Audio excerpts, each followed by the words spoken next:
Okay, so what is systems thinking? Systems thinking is used in many disciplines, and it's really a helpful tool, a helpful framework. What it helps us understand is complex systems in a holistic way. We look at all of the different components and how they are interdependent, and we can also understand how they interact with their environment and receive feedback. And with all of this, then, whatever decisions we make, we start to see patterns and trends and things that may be affected. There are four main elements that we need to consider. And the first is that systems can be open or closed. Now, most systems are going to be open because they're affected by the environment. Very few systems are closed, and I would think of a closed system almost like a rock or a boulder that's not very affected by its environment, but a person certainly is. So that's our first analogy, is thinking about how just the physiological system of a body is an open system. So in the body, there are distinct parts that come together to form a complex whole. So we have our brain and our lungs and our kidneys, and alone these do nothing, but together they create systems and life and allow us to be able to breathe and think. And the third point is that systems have inputs, throughputs, and outputs. So an example of an input would be the food that you eat or the water that you drink that you need to take in to sustain life. And also the throughput then would be the organs that the food needs to transfer through. And maybe you think I'm going somewhere that I'm not with this output. I'm actually just going to talk about the energy that we gain from these inputs and throughputs that we're able to expend back into the environment.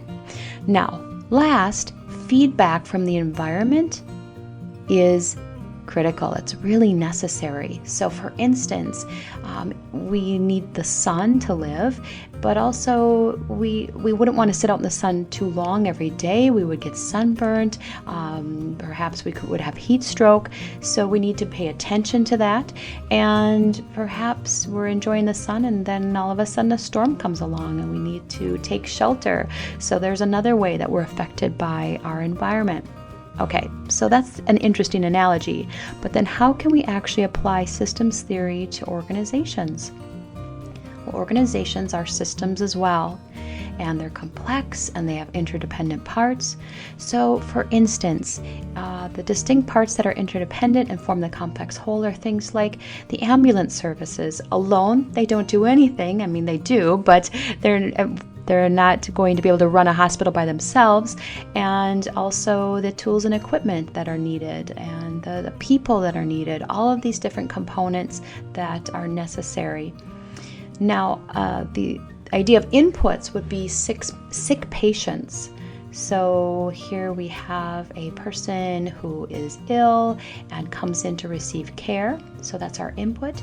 A throughput would be the care actually received. So the patient meets with the doctor who says, hey, you have a broken arm and we need to put it into a cast. And the output then is, after the cast is on, we have a healed patient who is much happier. So where does the feedback come in? So this is very similar to the body that we talked about before. Well, the feedback is that we need to be responsive to the environment. And so perhaps there's new legislation about how we give care to patients. And remember that there's also internal feedback as well in organizations. You have to listen to your employees. And in this case, the doctor says, hey, I need better equipment to do my job.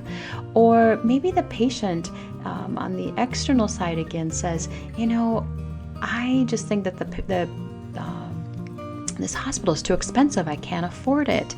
And so if we don't listen to our internal environment, our doctors will leave. If we don't listen to the external environment, we won't have any more patients anyway. So then how can we apply these concepts to the course? Well, every organization we're talking about is an open system. So that's we can check that off of our list. And the second thing is that we have distinct parts that make a complex whole. There are many different in every organization you work in, I'm sure you have many different departments that are all affect how many people need to be hired. And so we have all of the people within our organization. If, for instance, someone sells a lot to a customer, or we have some really big orders, maybe we need to staff more people. Systems have inputs, throughputs, and outputs. So if you think about that, we've got all different systems that we're bringing in people through the recruiting process, we're interviewing them, and then we hire. Feedback from the environment is necessary.